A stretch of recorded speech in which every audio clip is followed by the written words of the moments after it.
मेरे प्यारे देशवासियों, मैं आपको एक ऑडियो सुनाता हूं। हेलो। सर नमस्ते सर। नमस्ते। सर बोलिए सर। देखिए, ये जो आपने एफआईआर नंबर मुझे सेंड किया है, इस नंबर के खिलाफ 17 कंप्लेंट्स हमारे पास। आप ये नंबर यूज कर रहे हैं? मैंने नहीं यूज करता हूँ सर। अभी कहाँ से बात कर रहे हो? Sir Karnataka sir. वो घर में हूँ सर।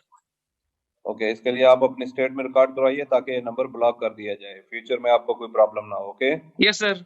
अभी मैं आपको कनेक्ट कर रहा हूँ, ये आपका इन्वेस्टिगेशन ऑफिसर है। आप अपनी स्टेट में रिकॉर्ड करवाइए ताकि ये नंबर ब्लॉक कर दिया जाए। Okay, yes sir yes sir yes sir. अब बताइएगा मैं किसके साथ बात कर रहा हूँ। अपना आधार कार्ड मुझे शो कीजिएगा वेरीफाई करने के लिए, बताइएगा। सर मेरे पास अभी नहीं है sir Aadhaar card sir, please sir. Phone आपके फोन में है? नहीं सर। फोन में आधार कार्ड की पिक्चर नहीं है आपके पास? नहीं है सर। नंबर याद है आपको? सर नहीं है सर, नंबर भी याद नहीं है सर। हमने सिर्फ वेरीफाई करना है। ओके, वेरीफाई करने के लिए नहीं सर। आप डरिए ना, डरिए ना। अगर आपने कुछ नहीं किया तो आप डरिए ना। हाँ सर हाँ सर। अगर आपके पास आधार कार्ड है तो मुझे दिखा दीजिए वेरीफाई करने के नहीं लिए। सर नहीं सर, मैं गांव को आया था सर, घर में है सर। Okay, coming. जय हिंद। इस व्यक्ति के वन साइड वीडियो का रिकॉर्ड करो as per the protocol. Okay, ये ऑडियो सिर्फ जानकारी के लिए नहीं, ये कोई मनोरंजन वाला ऑडियो नहीं है। एक गहरी चिंता को लेकर के ऑडियो आया है। आपने अभी जो बातचीत सुनी, वो डिजिटल अरेस्ट के फरेब की है।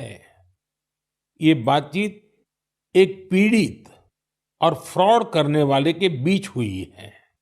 डिजिटल अरेस्ट के फ्रॉड में फोन करने वाले कभी पुलिस, कभी सीबीआई, कभी नारकोटिक्स, कभी आरबीआई, ऐसे भांति भांति के लेबल लगाकर बनावटी अधिकारी बनकर बात करते हैं और बड़े कॉन्फिडेंस के साथ करते हैं। मुझे मन की बात के बहुत से श्रोताओं ने कहा कि इसकी चर्चा जरूर करनी चाहिए। आइए मैं आपको बताता हूं, ये फ्रॉड करने वाली गैंग काम कैसे करती है, ये खतरनाक खेल क्या है, आपको भी समझना बहुत जरूरी है, औरों को भी समझाना उतना ही आवश्यक है।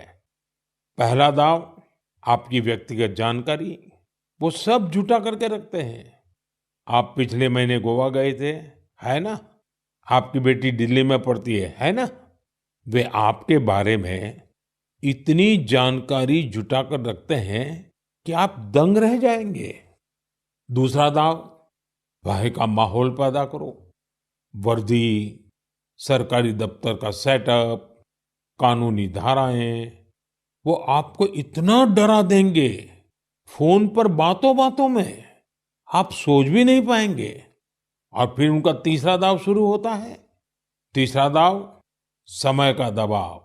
अभी फैसला करना होगा, वरना आपको गिरफ्तार करना पड़ेगा। ये लोग पीड़ित पर इतना मनोवैज्ञानिक दबाव बना देते हैं कि वो सहम जाता है। डिजिटल अरेस्ट के शिकार होने वालों में हर वर्ग, हर उम्र के लोग हैं। लोगों ने डर की वजह से अपनी मेहनत से कमाए हुए लाखों रुपए गंवा दिए हैं। कभी भी आपको इस तरह का कोई कॉल आए तो आपको डरना नहीं है। आपको पता होना चाहिए, कोई भी जांच एजेंसी फोन कॉल या वीडियो कॉल पर इस तरह पूछताछ कभी भी नहीं करती। मैं आपको डिजिटल सुरक्षा के 3 चरण बताता हूं। ये 3 चरण है: रुको, सोचो, एक्शन लो। कॉल आते ही रुको, घबराए नहीं, शांत रहे, जल्दबाजी में कोई कदम न उठाएं, किसी को अपनी व्यक्तिगत जानकारी न दें। संभव हो तो स्क्रीनशॉट लें और रिकॉर्डिंग जरूर करें। इसके बाद आता है दूसरा चरण। पहला चरण था रुको, दूसरा चरण है सोचो। कोई भी सरकारी एजेंसी फोन पर ऐसे धमकी नहीं देती। न ही वीडियो कॉल पर पूछताछ करती है, न ही ऐसे पैसा की मांग करती है।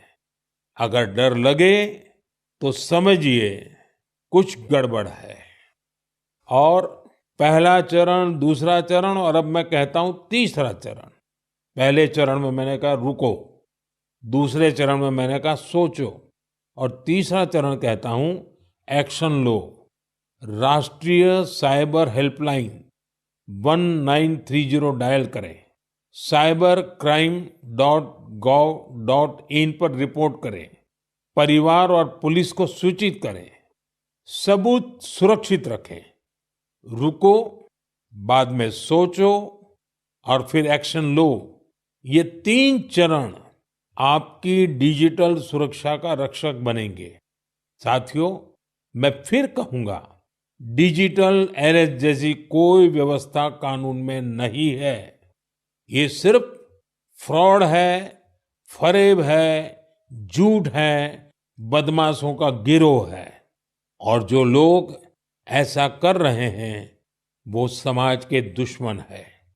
डिजिटल अरेस्ट के नाम पर जो फरेब चल रहा है उससे निपटने के लिए तमाम जांच एजेंसियां राज्य सरकारों के साथ मिलकर काम कर रही है।